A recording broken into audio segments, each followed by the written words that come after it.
We don't appreciate enough of the iterations that took something from an idea to a fully fledged known today. Everyone wears in-ears, and it's so ubiquitous that we don't even think about it. But there was a time when no one had ever tried this. Weird, no one had ever tried this. And someone saw all these young kids walking around in the 80s with these little Sony Bud Walkman buds, right? Remember that? And so this person got the idea that, well, what if we put those inside like an ear mold, run an audio signal to it, and actually make it a monitor for the performer? And what an interesting idea. And he needed an artist to try and test it out on. And there was an artist at the time that I happened to be working with who was really interested in trying new things, whatever it took, and that was Todd Rundgren. And so on a tour, we met Marty Garcia, and he pitched Todd on the idea of a monitor, in-ear monitor, using a Sony Walkman, that if he went down to the audiologist and had an ear mold made, he would grind it out and stick this earbud in, and if we wired it up, he could actually send a monitor signal to it, and it would reduce the stage volume. He could hear his own mix very clearly. So Marty talked Todd into it. We tried it. These were all hardwired, of course. It was a Sony receiver, and we'd run a line out of the monitor mix, and he would get his mix. It never worked. it never worked. And it always had some bug. And then Marty would work through it the next day and bring back a new pair. And he'd finally solve it. And I'll never forget the day when Todd walked out on stage and had this wonderful mix in his head that only he could hear and nothing else, and he performed beautifully. He felt like he was born again, and it was awesome. He was on cloud nine. There was one problem, that they were hardwired. So Todd's walking around the stage doing his usual, he covers the whole stage like a maniac, and he's got this tail coming out, and I'm trying to make sure the cable doesn't get pulled out. So we took this receiver, this little Sony receiver, and bought a little FM transmitter, low voltage, set it over on the monitor board, and tried to see if we could find an open frequency that we could tune the receiver to.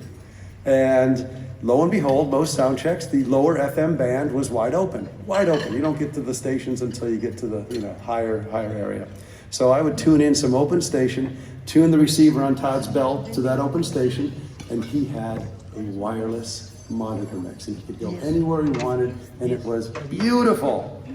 Except when that empty channel in the afternoon, in the evening, became the local church channel. We'd go out, and the downbeat at 8 o'clock, and Todd would go pacing around the stage, and the song would start, and he'd hear in his ear, "Have you heard the word of the Lord today?" And I'd get this look at the side of the stage, and I'd be quickly trying to find an open band, and then I'd go and adjust it again. But I only say this to point out that nothing comes out fully finished. Nothing. And all that you have done to create these wonderful products and these things that are ubiquitous in the marketplace today, I know you all went through something like that. You experimented, you failed, you tried again, you experimented. And that's what this Audio Innovator Award had. True grit, true perseverance, and the optimism to completely deal with Todd's ups and downs on a daily basis until we got it right.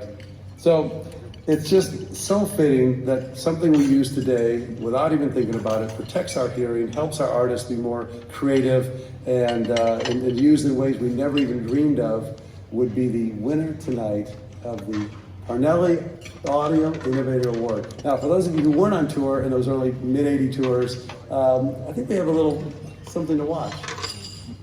Hi everyone, we're Gloria, Estefan, and we want to send our biggest congratulations to Marty Garcia, an amazing man who's receiving the Parnelli Lifetime Achievement Audio Innovator Award. And in our life, he has definitely been an audio innovator. We've been working for over 32 years. I was one of the first artists that used the in-ear monitors from his company Future Sonic, and he definitely saved my voice because I have a big band on stage with horns, percussion, and everything. And Marty, you know how much we love you. You've been there for us every step of the way. Congratulations on this incredible honor. Congratulations, you make everybody sounds great. So congratulations, thank you for everything you've done. Marty, congratulations on your award tonight. Buddy, you have saved my ears, probably my career, from not straining to listen and hear and straining my voice more because I couldn't hear. So thank you. What a blessing you are to me and all the other entertainers. We love you with all our heart. Have fun tonight and congratulations. Marty Garcia had been experimenting with an in-ear monitoring system for a few years, and by 1985, his innovative device was ready for its close-up. That year, Todd Rundgren's band Utopia's tour was historic for being the first rock show to go out with the entire band using in-ear monitors. The tour was a success, and Marty dedicated himself to creating a monitoring system that would protect the artist's voice and ears. This is that story. Marty was born in 1954. His dad was a fighter pilot who retired as a colonel at the Joint Chiefs of Staff. Restless, Marty got his GED and left school early. Not wanting a 9-to-5 job, he became a surveyor. His crew had musicians from a band called Wire and Wood, and he tagged along to their gig at Main Point Coffee House. His entry into the live event world started indiscernibly enough. The lights at the gig didn't work correctly, and he fixed them on the spot. At another gig, he got power to the stage through the magic of finding an extension cord. At one club, he was complaining to the owner about the sound. The owner shrugged and said, "Well, then you do it." He got behind the console, and mixing came to him instinctively. He followed the band out west, but a chance to be Dan Fogelberg's backup band didn't pan out. Marty then got a real job as a speech therapist assistant, working with kids with disabilities. He noticed positive responses to music, and soon was taking the kids to the Hollywood Bowl for all kinds of concerts. "I didn't know much about speech therapy, but I knew music was a powerful force for them," he says. It made him want to be back in music. When members of the band had an offer from John Phillips to record at Bearsville Studio, again he went with them. After a chance meeting with Rundgren's guitar tech Tom Edmonds, he started working in that studio and touring with bands. He was inspired to design better sound systems, and his napkin scribblings became Crystal Sound, which he founded in Philadelphia in 1979.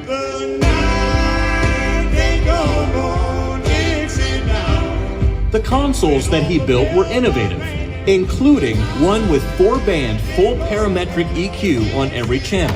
But Marty was particularly interested in monitors.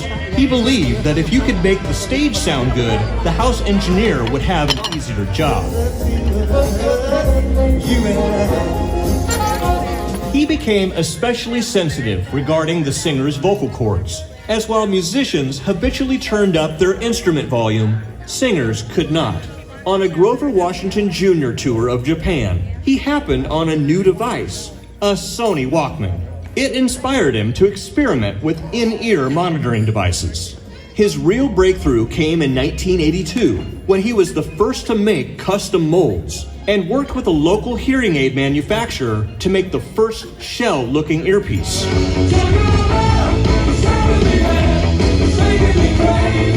His IEMs were adapted by other acts, including Gloria Estefan, and he began a quest that continues to this day, constantly improving them. The Grateful Dead's Don Pearson convinced Marty he needed a better amplifier, and the Crown D75 improved his IEMs so much, artists started using them in the studio. Another artist and fan who was key was Steve Miller, who he says was an important R&D resource, and still is today.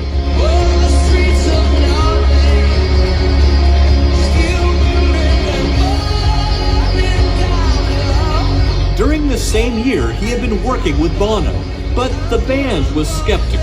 When the band did their 1991 Zoo TV tour, they had an acoustic set performed on a B stage. That's when the other bandmates discovered that the in-ears could work for the whole band and full show. Garcia continued on a roll and got ear monitors trademarked. And that fall, he received the 1992 TEC Award. Garcia would sell his shares of what was then Crystal Taylor to focus on his new company. More artists adapted then, at least one with an unintended benefit. When Stevie Wonder started using them, he could finally walk on stage unaided, now that he could have someone in his ears telling him where to step and when to stop. Future Sonics experimented with multi-driver hearing aid style armature pieces, a trend during the 90s. But ultimately, Marty felt his single voice coil transducer was better, and so did his clients. Success continued to spread, and his roster of clients continued to grow.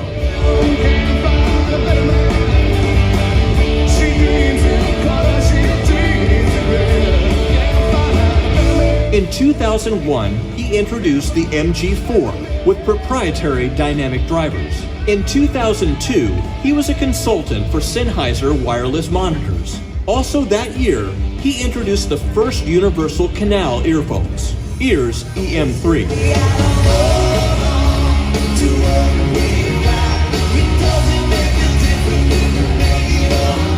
In 2006, the Universal Atrio system debuted.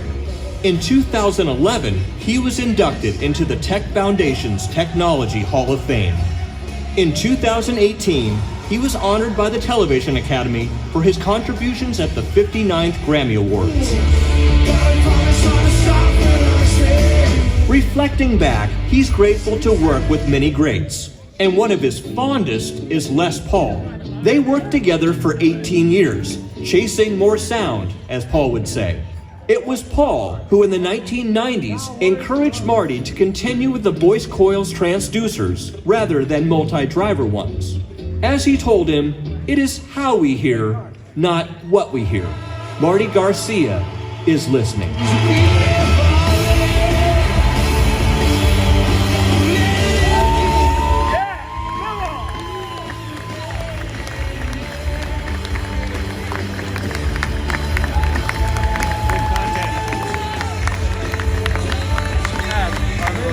The 2023 Parnelli Awards for Audio Innovator, Marty Garcia.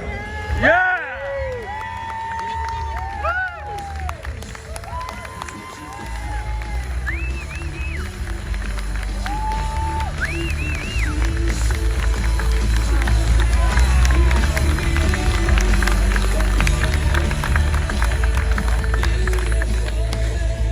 Oh boy, that's an interesting video.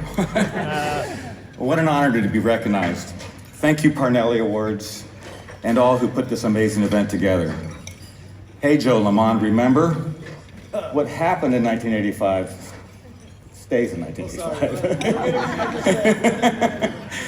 Like so many others here, it is amazing to have been and still be a part of creative, timeless musicians. Touring people and all that we survived to get away with so much with no cell phones. I think I'm gonna put my glasses on. In the earlier days, advancing shows for me was via banks of payphones. I had plenty of out-of-order signs to keep those phones free for return calls. There's a lot to be grateful for as this is shared with my life partner, Leota, and our daughter, Morel. You two put up with my shenanigans and me missing in action, holidays, birthdays, anniversaries, etc. Leota, you receive all the recognition for keeping our family together. To this day. Thank you, Mom and Dad, Ray and Gloria, to my friends, who pretty much gave me the free rein since I was a very busy kid, knowing I'd be involved in a trade of some sorts. I love mixing, being on the touring circuit. We needed the roadie clinic back then. Support them today. They're a great organization, nonprofit as well. My voyage involves sharing our craft and ideas with so many other visionaries, and in the industry, figuring out the best solutions for improved shows and events. There are hundreds of talented audio comrades, production staff, who have entrusted and supported me in Future Sonics. Some have passed, some are here in this room, and most are on the road right now, believe it. It would be impossible to name all of them now, but I'll be reaching out to thank each and every one of them personally. However, I would be remiss if I didn't thank Kathy Peck of nonprofit HEAR, Hearing Education Awareness for Rockers. Over 35 years supporting Kathy and her cause. Kathy, the punk rocker, singer of all-girl band, The Contractions, making sure I was staying concerned for musicians' hearing, proper dynamics, and necessary multi-band limiting to reduce the future of vocal and hearing fatigue on the concert stage and a lot of other places. I couldn't possibly thank all the artists who entrusted and supported us along the way, but I'm especially grateful to Todd Rundgren and his audio team for being the first notable to evaluate our custom ear monitors and concepts. A little different than the video, but it was amazing what we did in the early 80s, before the all-ear tour. Tuck Andrus of Tuck and Patty, who sat in my living room quite a few times, showed me what a low E dynamic should sound like without distortion. And we never trusted what it looked like on an analyzer screen. We loved using our ears. Bono and his team, for his patients, figuring out audio latency when ears were occluded when the first digital consoles came out. And those consoles definitely improved, but latency was a huge problem in those days. I can't forget Les Paul's guidance and friendship. Late nights at his home, including many mischief nights on Monday as well. To quote the always erudite Steven Tyler, don't be afraid to suck. Also, don't be afraid to succeed. That's what I say. Thank you all.